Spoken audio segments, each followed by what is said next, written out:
నమస్తే. ప్రస్తుతం 'పూలే' సినిమా థియేటర్‌లో ఉంది. కానీ దీన్ని ఎవరు పట్టించుకోవట్లేదు. ఎందుకు అంటే ఒక అండర్ రేటెడ్ మూవీ. ఎన్నో ప్రొపగాండా సినిమాలొస్తాయి. కానీ ఇది కూడా ఒక ప్రొపగాండా మూవీ అని చెప్పేసి చాలా మంది చెప్తున్నారు.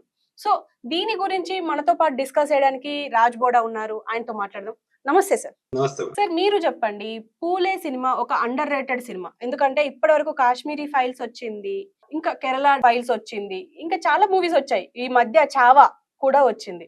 కానీ ఇవన్నీ ఒక రేంజ్‌లో ఆడాయి. కానీ 'పూలే'ని మాత్రం ఒక్క వ్యక్తి కూడా సరిగ్గా చూసిన దాఖలాలు లేవు. అండ్ అండర్ రేటెడ్ మూవీ అని చెప్పేసి అంటున్నాం. మీరేమంటారు సార్?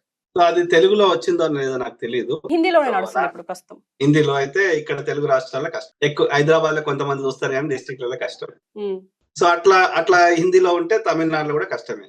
సో, మరి ఆ ప్రొడ్యూసర్ గాని వాళ్ళు ఈ లోకల్ భాషలలో ఎందుకు ఎట్ ఎ టైమ్ రిలీజ్ చేయలేదనేది పాన్ ఇండియాస్ లెవెల్‌లో అనేది ఫస్ట్ క్వెషన్ మార్క్.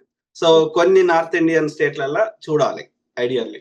కానీ ఈ బ్రాహ్మణ యొక్క వ్యవస్థలో ఈ బీజేపీ అందరిని బ్రెయిన్ వాష్ చేయడం జరిగింది. ఎస్పెషల్లీ నార్త్ ఇండియాలో. సో, దానికి తోడు ఇది అందరికి వాళ్ళ గురించి తెలిసింది కాబట్టి ఒకటి ఏది ఏమైనా మూవీ అనేది అందులో ఆ తీసే విధానంలోనే అది హిట్ అయితదా లేకపోతే ఫట్ అయితదా అనేది దాని ఆధారపడుతుంది. హౌ ద స్క్రీన్ యొక్క ఎమోషన్స్ ని కరెక్ట్ గా పండించారా, ఆ భాష సామాన్యులకు అర్థమయ్యే లెవెల్లో ఉన్నదా, దాన్ని బట్టి ఉంటది. ఇప్పుడు గాంధీ గారి మీద కూడా చాలా సినిమాలు వచ్చినాయి, అంబేద్కర్ గారి మీద కూడా చాలా సినిమాలు వచ్చినాయి, కానీ అన్ని హిట్ కాలేదు. ఎందుకంటే తీసే విధానాన్ని బట్టి ఉంటది. అందులో విషయం ఉంటే కొంచెం లేట్ అయినా సరే అది హిట్ అవుతుంది, వాళ్ళ విషయం లేకపోతే. సో మీరేమంటారు? అంటే ఇప్పుడు 'పూలే' గురించి మనం తెలుసుకోవాల్సింది, ఇప్పుడు ఈ జనరేషన్ తెలుసుకోవాల్సింది. ఎందుకంటే కొన్ని కారణాల వల్ల అమ్మాయిల్ని చదివించలేకపోయారు. తొందరగా పెళ్లి చేసేసారు. అండ్ అసలు బయటికెళ్ళనిచ్చేవారు గాదు. వాళ్ళ కోసం ఇప్పుడు 'సావిత్రిబాయి పూలే' అండ్ 'జ్యోతిరావు పూలే' వీళ్ళిద్దరూ చాలా కష్టపడ్డారు. అండ్ అప్పట్లో బ్రిటిషర్స్‌కి అంటే మీరు స్వతంత్రం కోసం పని చేయొచ్చు గదా! ఎందుకు వీళ్ళ కోసం అంటే కింది స్థాయి వాళ్ళ కోసం, దళితుల కోసం ఎందుకు పనిచేస్తున్నారు అని కూడా మాట్లాడారంట. సో, దీని గురించి మీరేం జెప్తారు సార్? అవును. ఆయన సినిమాలో కూడా డైలాగ్ ఉంటది. ఏమని అంటే, యెస్, ఎవరికి స్వాతంత్రం కావాలి? వీళ్ళు బ్రిటిష్ వాడు రాకముందు లేకపోతే ముస్లిం రాజులు రాకముందు మా బతుకులు ఎట్లుండే? ముఖ్యంగా ఇవాళ బీసీ, ఎస్సీ, ఎస్టీ అంటున్నాం. ఇంక్లూడింగ్ రెడ్డి, కమ్మ, కాపు వీళ్ళు కూడా శూద్రులే. ఈ బ్రాహ్మణ వ్యవస్థలో బ్రాహ్మణుడు, క్షత్రియుడు, వైశ్యుడు, శూద్రుడు. ఈ రెడ్డి, కమ్మ, కాపు ఈ పై మూడిట్లో రారు కదా. ప్లస్ వాళ్ళ మనుధర్మ శాస్త్రం ప్రకారం ఈ మిగతా 3 వర్ణాల వారు బ్రాహ్మణునికి సేవ చేయాలి అనేది ఇప్పటికీ ఈ మధ్య కాలంలో అస్సాం ముఖ్యమంత్రి హేమంత్ బిశ్వ శర్మ అనే ఆర్య బ్రాహ్మణుడు మొన్న స్టేట్మెంట్ ఇచ్చాడు. పార్లమెంట్ వచ్చినప్పుడు ఒక పర్టికులర్ మతం వాళ్ళు అది కూడా ఆర్య బ్రాహ్మణులు ఎందుకు వస్తారు? అందులో శూద్రులు ఉన్నారా? ఒక్కరైనా అన్య మతస్థులు ఉన్నారా? అంటే మేమందరం ట్యాక్సీలు కడతలేమా? మిగతా వాళ్ళు భారతీయులు కాదా? అంటే ఇక్కడ ఏమర్థమవుతుంది, ఇప్పటికి కూడా ఆ మనుధర్మ శాస్త్రము, ఆర్య బ్రాహ్మణులు పెట్టిన ఆ చెత్త చెదారము, ఆ వివక్షని ఇప్పటికి కొనసాగుతుంది అనేది సింబాలిక్ రిప్రజెంటేషన్. అది పూలే దంపతులు వాళ్ళకి బ్రిటిష్ వాడు వచ్చినాక ధైర్యం వచ్చింది, ఒకటి విషయ పరిజ్ఞానం వచ్చింది. అక్కడ కొన్ని ముఖ్యంగా 3 ప్రావిన్సులు, బొంబాయి అంటే ఇప్పుడు ముంబై అంటున్నాం, తర్వాత అక్కడ మద్రాసు, ఇప్పుడు చెన్నై అంటున్నాం, తర్వాత ఇక్కడ కలకత్తా, బెంగాల్. సో ఈ 3 వాళ్ళు ఫస్ట్ రాజ్యం ఏర్పాటు చేశారు అక్కడ పోర్టులు కట్టుకొని.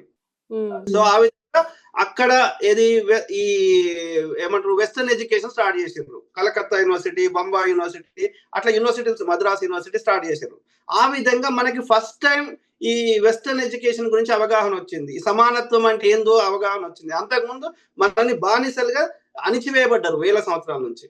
కాబట్టి మన స్వాతంత్రం మళ్ళా బ్రిటిష్ వాడు వెళ్ళిపోతే మళ్ళీ మాకు స్వతంత్రం పోతుంది.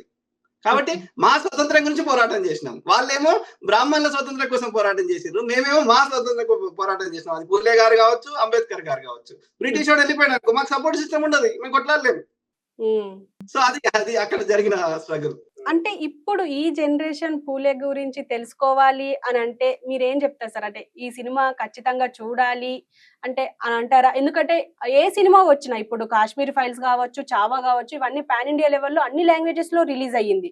కానీ ఇప్పుడు ఈ సినిమా మాత్రం అసలు వేరే లాంగ్వేజ్ లో రిలీజ్ అవుతుందా లేదా అని కూడా డౌటే నడుస్తుంది మన దేశంలో ఇప్పుడు ప్రస్తుతం.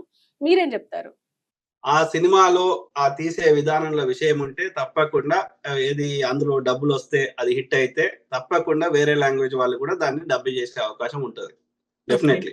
ఒకవేళ అది మంచిగా ఉంది, అది ఆ యొక్క తీసే విధానం మంచిగా ఉండి మనకు నచ్చితే తప్పకుండా మనం చూడాల్సిన అవసరం ఉంది. ఇక వాళ్ళు అది ఆ ఏది ద్వేషాన్ని పెంచే సినిమాలు కూడా చాలా వచ్చినాయి, ఆయన అన్నిటిగా లేదు. ఇప్పుడు రాముంది సినిమా తీసారు మొన్న, రామాయణంది, అది ఎన్నికల ముందు. ఇది రాముడు ఉన్న అయోధ్య, రాముడు ఎక్కడెక్కడ ఉన్నాడో ఫేమస్ గుళ్ళు అక్కడ అన్నిట్లో బ్రీజేబుల్ అయోధ్యలో ఓడిపోయారు కదా. మరి రాముని ఏది వాడుకుందామని, సెంటిమెంట్ వాడుకుందామని చెప్పి ఆ యొక్క రాముని సినిమా తీస్తే రామాయణం ఆడలే కదా.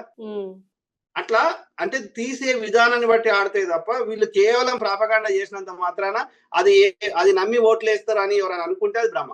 ఒక రైతు సినిమా చూసి ఓటేస్తాడా? మీరు ఆలోచించండి. ఒక ఒక కార్మికుడు సినిమా చూసి ఓటేస్తాడా? కొంత ఒక 1-2% యూత్ ని రెచ్చగొట్టడం తప్ప, అది కూడా పని పాట లేని యూత్ తప్ప, అంతకు మించి యూత్ కి ఏం కోరుకుంటారు? వాళ్ళకి పని కల్పించాలి, లేకపోతే సామాన్యులు ఏం కోరుకుంటారు? ధరలు తగ్గాలి, ఇవి చూస్తారు. కానీ సినిమా చూసి ఓటేస్తారా?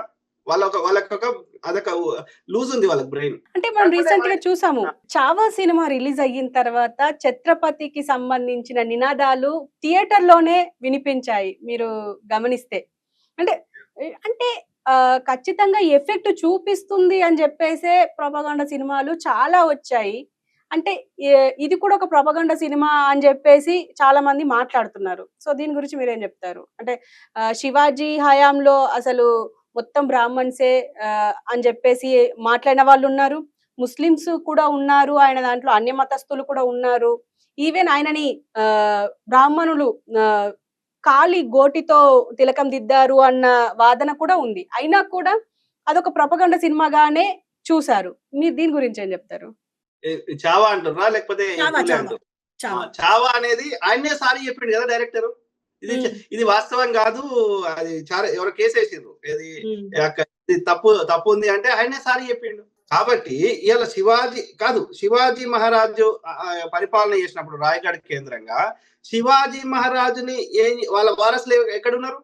శివాజీ మహారాజుని కుట్ర చేసి ఆ కులకర్ణి అనే బ్రాహ్మణుడు తనకు 4 భార్యలు, ఆ కుటుంబం మధ్యలో తగాద పెట్టి ఆ విధంగా విషయం ఇచ్చి అతన్ని చంపేశారు శివాజీ మహారాజుని. సో వాళ్ళ వారసులు ఎక్కడున్నారు? ఒక వారసులు రాయగఢ్, ఇంకో భార్యకు చెందిన వారసులు ఎక్కడికి పంపించండు? సతారాకు పంపించండు. సో అక్కడ లోకల్లో చిన్న రాజ్యం కింద ఏది ఆ ఛత్రపతి టైటిల్ మాత్రమే ఉంది, వాళ్ళు అక్కడ వచ్చే ట్యాక్సులు కానీ అది వసూలు చేసుకొని బతుకమని చెప్పాడు. మొత్తం పరిపాలన ఎవరు చేసిండ్రు? చిత్లో ఉన్న ఆర్య బ్రాహ్మణులు, ఈ యొక్క ఏది పూనా కేంద్రంగా పేష్వాలు. మరి ఛత్రపతి ఎక్కడున్నాడు? అక్కడనే ద్రోహం చేసింది ఛత్రపతి గారికి, వాళ్ళ కుటుంబాలకి, వాళ్ళ వారసులకి. ఔరంగజేబు అంత దుర్మార్గుడైతే ఔరంగజేబు దగ్గర సైన్యాధ్యక్షుడు ఉన్నదెవరు? రాజస్థానీ, ఆయన పేరు నేను మర్చిపోయినా. ఆయనే కదా పట్టుకొచ్చి శివాజీని బంధించి తీసుకుపోయింది. చెప్పేదానికి 1% కూడా పొంతన లేదు. హిస్టారికల్ ఫ్యాక్ట్స్ వేరున్నాయి, వీళ్ళు చెప్పే చెత్త వేరుంది. వాస్తవానికి 1% కూడా దగ్గర లేదు. రెండోది ఏమంటే అన్ని సినిమాలు బ్రాహ్మణులను హైలైట్ చేసే విధంగా ఎందుకు వస్తాయి? మంగల్ పాండే బ్రాహ్మణ్, ఝాన్సీ లక్ష్మీబాయి. ఝాన్సీ అనేది మరాఠా సామ్రాజ్యంలో బుందేల్ఖండ్ ఇవాళ యూపీలో ఉన్నది, చాలా చిన్న రాజ్యం. డల్హౌసీ డాక్ట్రిన్ ఆఫ్ ల్యాబ్స్ పెట్టి వారసులు లేకపోతే వాళ్ళు అతను రాజ్యాన్ని గుంజుకోవడానికి ఒక చట్టం తెచ్చిండు. అయితే వీళ్ళకి పిల్లలు లేకపోతే దత్తత తీసుకున్నారు. అయితే అయినా సరే ఆమె కొట్లాడలే, రాజ్యం ఇవ్వడానికి కూడా సిద్ధంగా ఉన్నది. అయితే ఏమైంది? వాళ్ళ ఆర్మీ ఏం చేసిందంటే ఈమెకు తెలియకుండానే ఒక బ్రిటిష్ ఆఫీసర్ ఫ్యామిలీని చంపేశారు. చంపేస్తే దానికి ప్రతీకారంగా ఆ యొక్క డల్హౌసీ ఆర్మీని పంపిస్తే ఆమె విధి లేని పరిస్థితుల్లో యుద్ధం చేయాల్సి వచ్చింది. ఆమె అంతటా ఆమె ఇష్టంతో యుద్ధం చేయలే. సో ఆ చిన్న రాజ్యం ఇప్పుడు ఝాన్సీ లక్ష్మీబాయి ఎక్కడైతుందో ఆమెది డెడ్ బాడీ, ఆమె సైన్యాధ్యక్షుడు ఎవరు? మీర్ బక్షి. సో ఆయనది కూడా ఉంటది. ఈమెను తప్పించడానికి ఈమె కింద ఉన్నటువంటి ఒక దళిత స్త్రీ ఉండే, ఆమె పేరు జజ్జరీబాయి. సో ఆమె ఇలాగ వేషం వేసుకొని వాళ్ళతో వాళ్ళ దృష్టి ఆమె మధ్యప్రదేశ్ వారిపోతుంది. అయినా సరే ఆ మధ్యప్రదేశ్ లో ఈమె దొరకబట్టించింది ఎవరు? ఆ సింధియాలు, బ్రిటిష్ వాళ్ళకి. ఎందుకంటే వాళ్ళు కూడా ఈ యొక్క అలయన్స్ తీసుకున్నారు బ్రిటిష్ వాళ్ళతోటి. మరి ఎక్కడ ముస్లిం వచ్చిండు? రెండోది ఏమంటున్నా అంటే ఈ ఈ 1857 సిపాయిల తిరుగుబాటులో వీళ్ళందరికీ నాయకత్వం వహించిన వారు చివరి మొగలు బహదూర్ షా. ఆయన వైఫ్ ని ముసలోళ్ళు 80 ఏళ్ళ ముసలోళ్ళు అయితే ఆ రంగూన్ పంపించారు. అక్కడ జైల్లో పెట్టారు. అక్కడిని చనిపోయారు వాళ్ళు. వాళ్ళ ముందటనే వాళ్ళ పిల్లల్ని చంపేశారు. సో అట్లా బేగం హజరత్ మహల్ అని అక్కడ అవధ్లో ఉంటే ఆమె వీరోచితంగా పోరాటం చేసింది. ఆ పానిపట్లో కూడా ఆమె పోరాటం చేసింది. ఆమె ఏం చేసింది, తన రాజ్యాన్ని వదిలేసి నేపాల్ పారిపోయింది. ఇట్లా అనేక మంది కొట్లాడినరు. ఒక్క ఝాన్సీ లక్ష్మీబాయి కొట్లాడలే, కానీ ఒక్క ఝాన్సీ లక్ష్మీబాయి మీదనే సినిమాలు వస్తాయి. అంటే ఇక్కడ బ్రాహ్మణిజం ఆధిపత్యము అనాది నుంచి నడుస్తుంది నేటికి కూడా అనేది మనం గమనించాలి. బాజీరావు మస్తాని, పేష్వా, బ్రాహ్మణ్ సినిమాలు వస్తాయి. ఎందుకు వస్తాయి? మిగతా శూద్రులు ఎంత కష్టపడ్డా ఎందుకు రావు? సో ఈ అంటే మనం ఏం చేసిరంటే వేల సంవత్సరాల నుంచి మన బ్రెయిన్ ని ఈ శూద్ర బ్రెయిన్ తయారు చేసి పెట్టారు. వీళ్ళకి పోరాటం చేద్దాం, ఇది తప్పు అన్న భావన కూడా పోరాటం చేయడానికి వీళ్ళకి బ్రెయిన్ మైండ్ మొత్తం రూట్ల నుంచి సబ్ కాన్షియస్ లెవెల్ మనని మైండ్ దెబ్బతీసారు. అంటే మార్పు రావాలంటే మనలాంటి చాలా కష్టపడి వీళ్ళని ఎడ్యుకేట్ చేయాల్సిన అవసరం ఉంది. టైం పడుతుంది. Takes time. Okay sir, thank you very much.